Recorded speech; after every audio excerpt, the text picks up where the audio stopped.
বাংলাদেশ জাতীয়তাবাদী দল বিএনপির মহিলা দলের কুমিল্লার দেবিদ্বার পৌর শাখার ১ নং ওয়ার্ড মহিলা দলের আলোচনা সভা অনুষ্ঠিত হয়েছে। রবিবার ১৭ আগস্ট পৌরসভার ১ নং ওয়ার্ড মরিচাকান্দা রাজাকার চর এর ব্র্যাক স্কুলে আলোচনা সভাটি অনুষ্ঠিত হয়। সভায় ওয়ার্ড মহিলা দলের নেত্রী নাসরিন আক্তার দীপু এর সভাপতিত্বে প্রধান অতিথি হিসেবে উপস্থিত ছিলেন পৌর বিএনপির সভাপতি মহিউদ্দিন আহমেদ।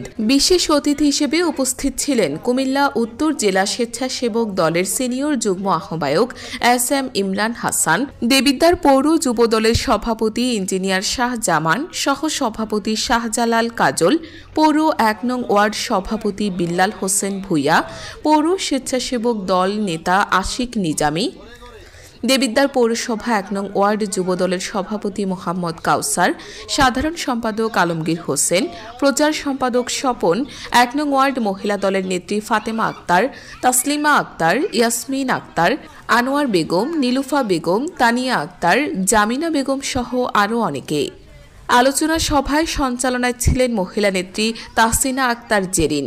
আলোচনা সভায় সার্বিকভাবে সহযোগিতা করেন সাবেক ছাত্রনেতা আক্তার হোসেন রবিন।